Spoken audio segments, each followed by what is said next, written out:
What is up today, my More Squad? We are back with episode 23 of Talk More Sports, hosted by me, your main man, Hudson Moore. All right, y'all. So this weekend, it's going to be pretty fun with Seattle sports. Tonight, we got the Mariners going into game 5 of the ALDS against Detroit Tigers in Seattle. Oh, man, I'm so excited for this matchup. It's going to be a great matchup. Game 5. It all comes down to this. And then also tonight, we also got the Huskies going against the University of Rutgers too as well at home, which that should be fun. And then Sunday morning, Seattle Seahawks make their way all the way across the country to Jacksonville to face off the Jaguars, who are coming off a huge win at Monday Night Football against the Kansas City Chiefs, who are currently now 4-1, with us being 3-2. All right, so first I want to dive a little bit into the Seattle Mariners. Okay, Game 5, as I said, it all comes down to this.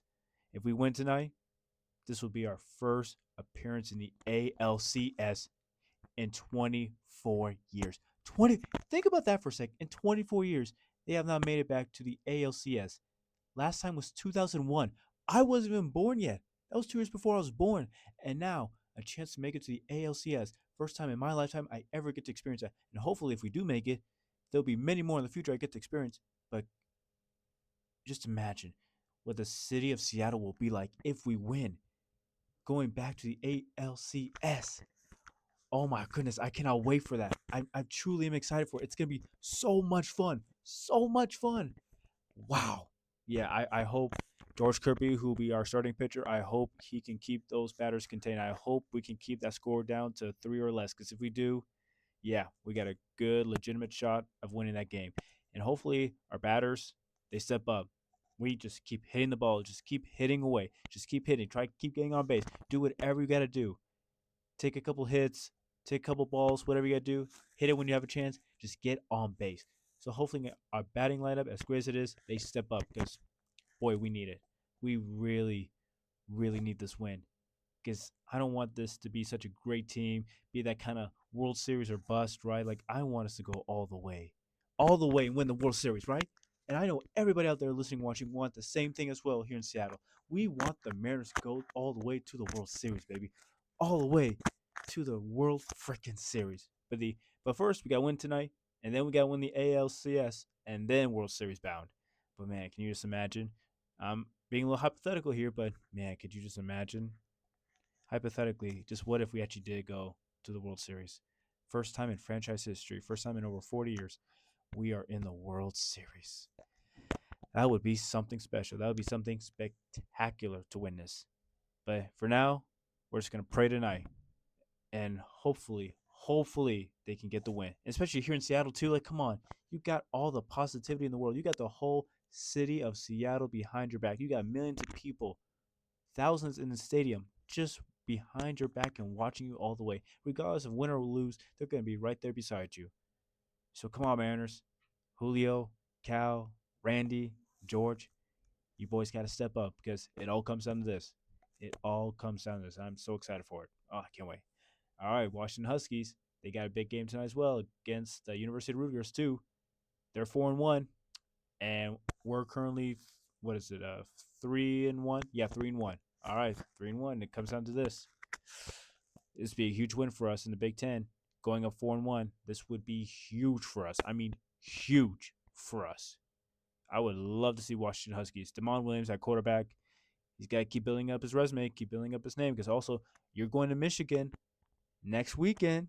Michigan Wolverines, number 17 in the nation. Like, come on. You got to keep this momentum going after that really bad loss you had against Ohio State a couple weekends ago. You're going to need this win. This would be a huge win for you. And can you imagine if you also go home, excuse me, not go home, go away next week into Michigan in Wolverine territory and get that win against a top 20 school in the nation? Oh, man. Yeah. Devon Williams, if you want to go to the NFL, if you want to make a name for yourself, if you want those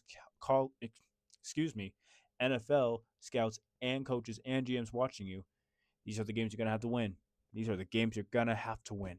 And I'm sure he can. He's got the legs. He's got the arm. It's up to him. It's up to his mentality. And I'm sure he's going to get it down because I cannot wait for that game. It's going to be such a fun game. But the biggest thing I want to talk about right now, the biggest thing is the Seattle Seahawks.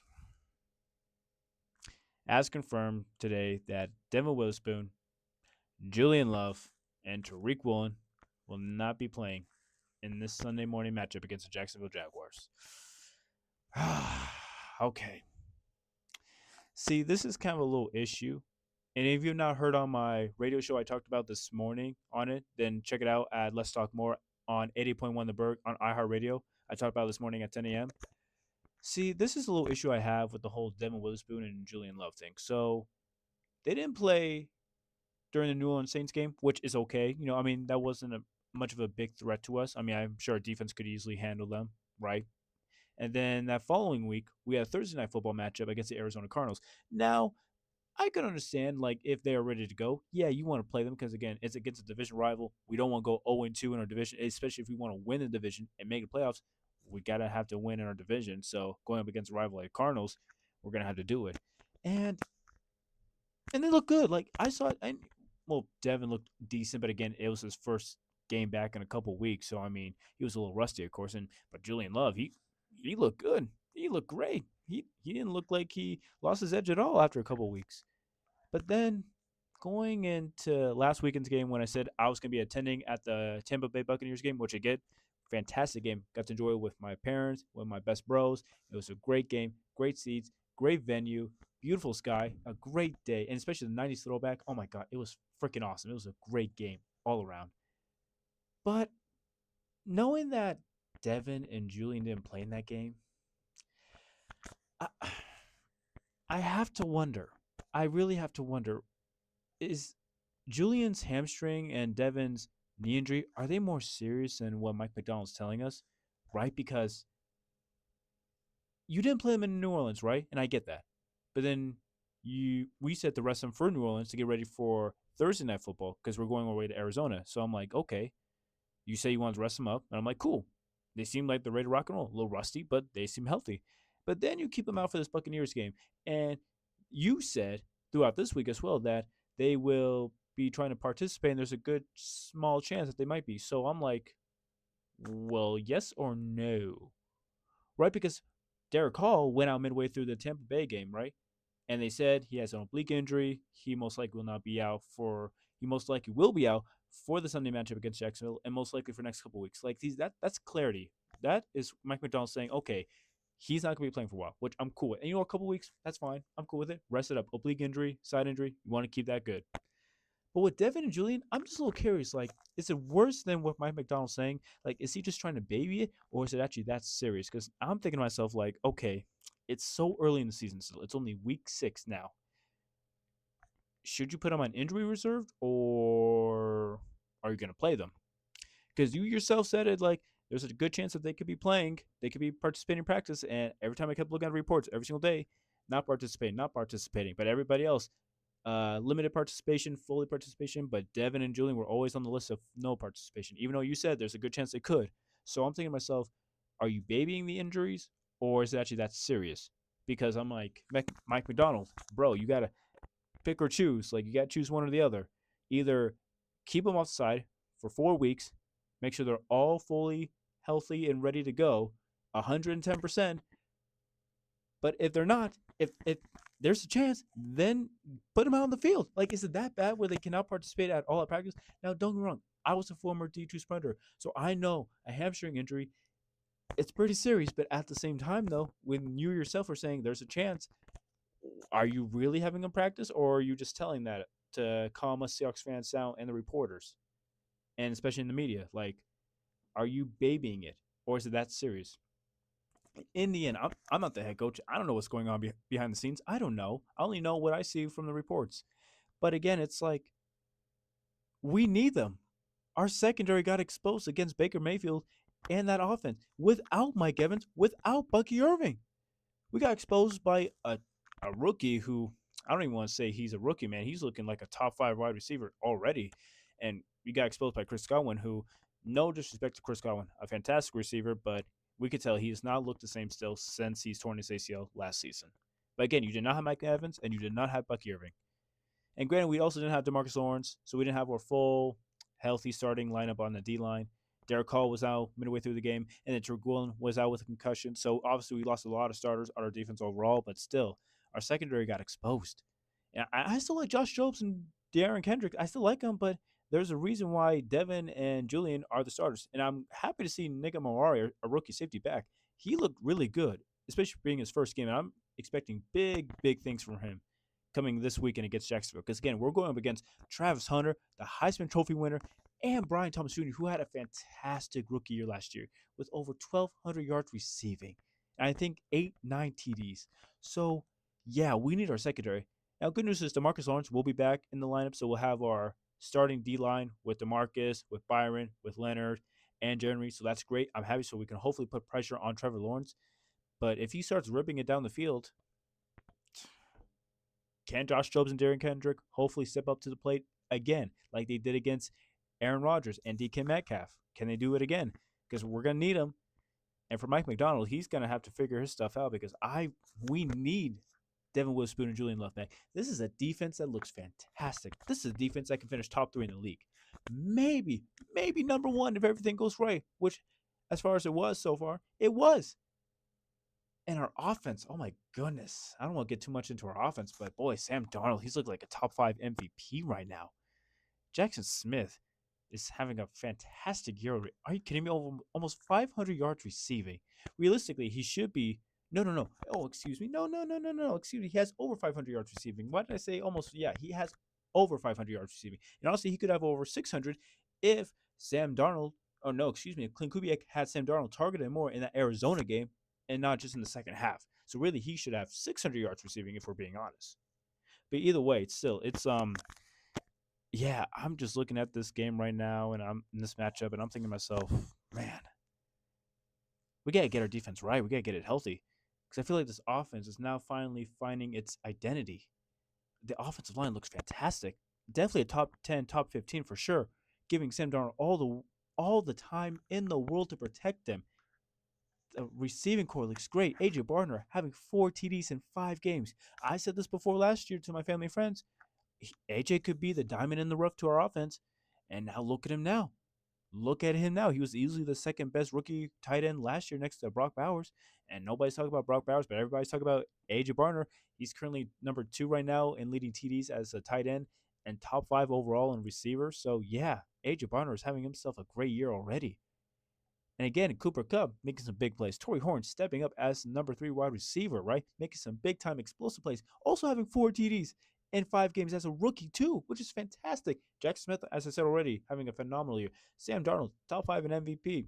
Even our run game, our duo, Kenneth Walker, Zach Charbonnet, we definitely need to fine tune it a little bit on the run game, but it's still progressing a little game each more as it goes. Just a little bit, just a little bit. But enough where it is getting better. So yeah, this offense is finding its identity. Clint Kubiak, the offensive coordinator, man, after that week 1 horrendous performance, he is truly getting his groove. And you know the thing is also, I'm thinking to myself, he should be, because again, you were the offensive coordinator to the New Orleans Saints last year. You didn't have much to work with, and yeah, you had explosive plays. Look what you have to work with now. Sam Darnold, who came off a great year with Minnesota. Jackson Smith, looking like a top 10 receiver. Cooper Kupp, former Super Bowl MVP. A.J. Barner, and sensational rookie tight end from last year. An offensive line that's so young and so hungry. And a running back duo who can make some noise. So, yeah, you have a lot to work with. Be explosive. Be creative. Don't be one-dimensional. Expand. Be versatile. And so, yeah, this team could do some damage, especially on the offensive side, especially seeing against Buccaneers. So hopefully, this defense gets healthy. And that's one thing that's holding us back. It's just this team being healthy. That's it. It's just being healthy. If we could get Devon Witherspoon and Julian Love back in this lineup, I think it's going to be so much better. So much better. Because seriously, it, yeah, we need Derek Hall back. We need Julian Love back. We need Devon Witherspoon back. We need those 3 guys. Tariq Woolen with concussion now. It would be nice to at least have him as a present on the field for Jacksonville, right? I don't really expect him to do much against Brian Thomas and Travis Hunter, but at least his presence alone will just hopefully do something. But even his presence, I'm like, I wouldn't be too scared of him either. But, hopefully Nick Mawari and Kobe Bryant and Josh Jobs and De'Aaron Kendrick can step up. And I'm not trying to act like I don't have faith in them. I do. It's just like when they're taking on big roles like this, when they're not the usual starters, I know mentality wise, they're just it's not going to click with them just yet. Not yet. They have the potential. They have the potential. It's just I think it works better for in their favor when they have the starters out, so they know actually how to do their job and their role better, instead of taking on the full starting position from the first snap to the end. So yeah, looking at this team, looking at this matchup on Sunday morning, I'm a little worried. But man, if we could get this win, this would be a huge win. And hey, at least I'll say this: it's away game, and we're 7-1. No, we are 8-1 now, actually, on the road. So I got a lot of faith in this team when it comes to away games. Like we know how to establish dominance away, and that makes me happy. But home field advantage, we got to figure that shit out. We got to figure that shit out. So yeah, I'm excited for this game. Little worried, but I'm sure it's still gonna be a great football game. Hopefully, our defense can do the job. Not worried about the offense. The offense looks solid now. Looks like it could go down and score a touchdown every single time they want to. But the defense has got to find a way to step up. The defensive line, I have no doubt they're going to put all the pressure on the world. No, excuse me, in the world, on Trevor Lawrence. But that secondary's got to step up. They got to, because if not, it's going to be a long, long morning. And I don't want it to be. I want it to be a quick, fast morning with a nice dub. Nice dub with my coffee. All right, I want to thanks to everybody out there listening and watching. Comment down below to any Mariner fans out there. What's your thoughts and feelings going into tonight's Game 5 matchup against the Detroit Tigers? To all my Husky fans out there, how are you feeling about the season so far? How are you feeling about Jamal Williams? And to all my Seattle Seahawks fans out there, how are you going to feel about Sunday morning's matchup against the Jacksonville Jaguars? So comment down below, like and subscribe. Keep getting these subscribers on, man. Follow my world and world sports media. Follow my journey along. And with that being said, we'll be back with more next time.